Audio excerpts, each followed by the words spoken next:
Do you like this? It's a remnant of woven wool fabric from the 1960s. I don't know what I'm going to do with it. I'm thinking maybe a teddy bear, because there's not enough to do a skirt or anything like that. That's not the point of this video. The point of this video is the other day, there's my hand, I'm just giving you some visual interest. The other day I was buying a book and I came across this, which is the Tiny Weaving Kit, not the Tining Weaving Kit, by Running Press. And apparently in here I've got 2 tiny looms and some tiny yarn, presumably. So I have already slit the tape because I am professional like that. That's a big fib. And I'm going to see what's inside. Let's see. So there's my yarn. So I've got some yarn in a sort of a stone colour, light blue, mustardy, orangey mustardy, and some navy blue. I've got, I think, 2 packets of that. Let's have a look. There's more things in this bag. And, you know, I love a bag that's got more things in it. These bundles are smaller. I'm sure there's a reason for that. I'm not in shot. These bundles are larger. And then I've got my needle, which is quite a big needle.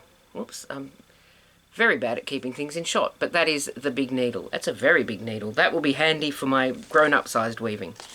And then I've got some teeny tiny looms, tapestry looms. Oh, that's good. I thought these were cardboard, but they're actually plastic. So I've got one with that dent, whatever dent that is. I should have bought a ruler and I didn't. And one with that dent, which is a smaller dent, but also I still don't have a ruler. And I've also got a comb, which is in here, I promise, for beating the weaving. I just demonstrated I just demonstrated over there where you couldn't even see it, but that's for beating the weaving. So I've also got, yes I have, oops, a Tiny Weaving Tips instruction book. So I'm going to give that a little read so I can figure out what I'm doing. I have done tapestry weaving before, not quite on this miniature scale, so I should have a bit of an idea of how to do it, but it's always good to read the instructions, yes? So bear with me while I do that. So I have read the instructions, all of them, twice. Well, bits of them twice. So this one with the larger dent, I suppose, is the tapestry loom, so I can use that for making tiny little tapestries. And this is actually a plain weave loom, so when I use this one it will come as a plain weave and not a tapestry weave. What's the difference? That's a very good question. Tapestry weaving tends to hide the warp threads, so when I'm weaving and I've got threads going up and down between the teeth here, a tapestry weave will often hide those threads, so you'll just get the weft threads.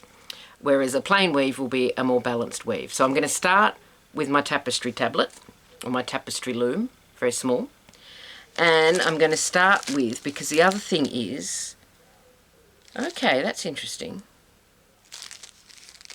That's interesting. Just let me check something, because this is interesting. So according to the instructions, this tapestry loom can be warped up with embroidery floss, which I do not have. What I have is smaller amounts of the same yarn as are in the larger bundles.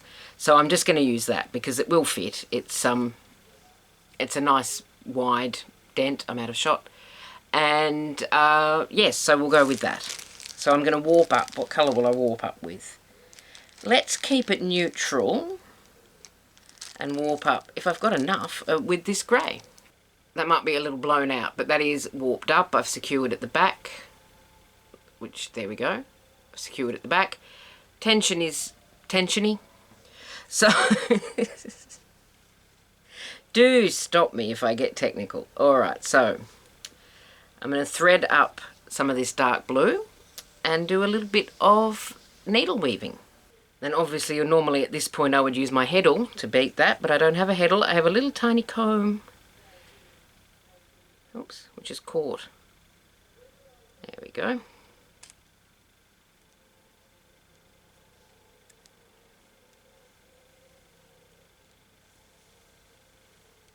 So now I'm going to switch colour to, I don't know. I don't know which colour I'm going to use. I've made no decision on that just yet. But, I'll pull that a little tighter. What I do think I've done is warped this up too tightly. I don't know that I'm going to be able to pop it off the frame. But, you know, live and learn, we'll see. So I'll get rid of that end. And maybe the light blue. So I'm just weaving that in. I'm going to start that so that it comes through a little way. Did that make sense? And then I'm going to beat. My edges are very edgy, but that's okay. That's okay. I'm not going to stress about my edges today.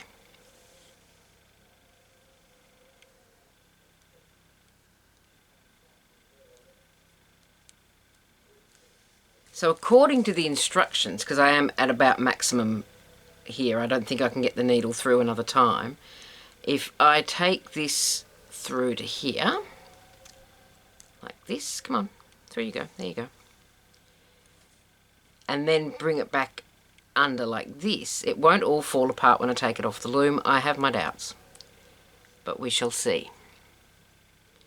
Now I want you to go down, there we go. So I'm going to pull that through underneath, like that, underneath the top row. I'm going to beat that into position.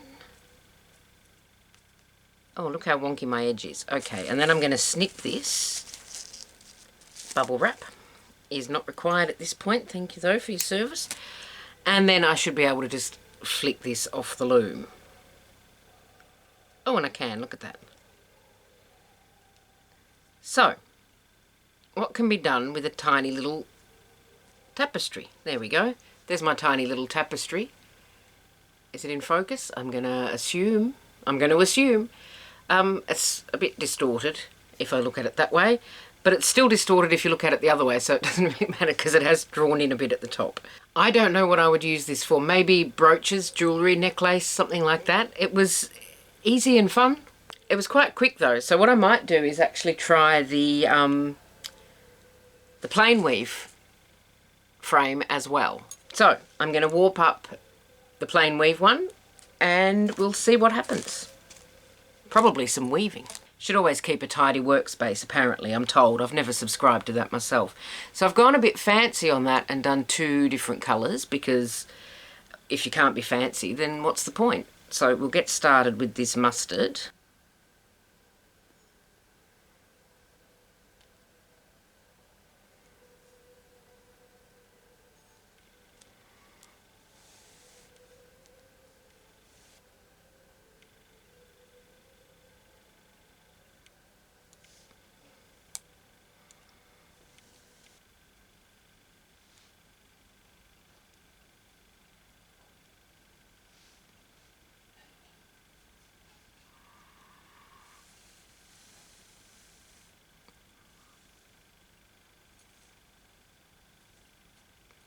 Okay, so I'm getting now to the point where it's getting a bit tricky to get the needle through, so this will be the last row, but I will finish it off the same way by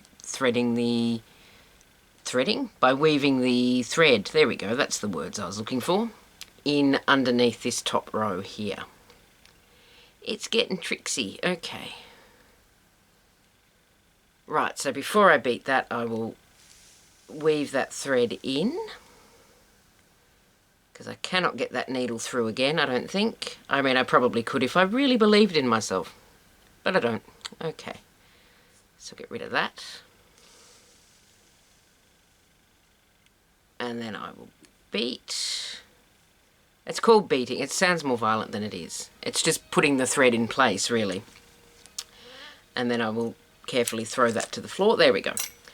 So that's the plain weave, and I've very deliberately and on purpose added some texture in there with some skips, which is definitely on purpose and not something that I did by accident. Yeah, deliberate design choice. So you can see there the difference between tapestry weaving, which is this one, and the plain weave, because the tapestry weaving, as you can see, you can barely see the warp. You'd probably have a harder time seeing the warp if I had used the embroidery thread as suggested. But with the plain weave, you can see the warp quite well. And that's why it's plain weave. And I'll leave that on the frame because I like how it looks, and I don't really know what I would do with it when I take it off the frame, and I want to have a think about that before I commit to anything. Cannot stay in shot today. Okay, there we go. I got both of these done in well under an hour, and that's not an hour each, that's an hour for both of them. I'm going to get the box back in frame so that you can see the box again, because the box is very cute. The box has a few more fiddly bits than there are in the instructions. They might be at the back of the instructions. I did say I'd read them twice, but maybe I didn't read to the end. Maybe I'm a busy woman with things to do. Hang on, let me check. Let me check here in the instructions, because I'm not really that busy. You have a look at that in the meantime. There we go. Oops, out of frame. There we go. Nothing about adding frilly bits.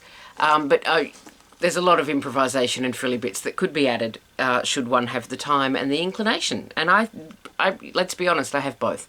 So thank you very much for watching. I hope you enjoyed it. I did. I had a good time. And I will see you in the next one. You take care of yourself. Bye for now.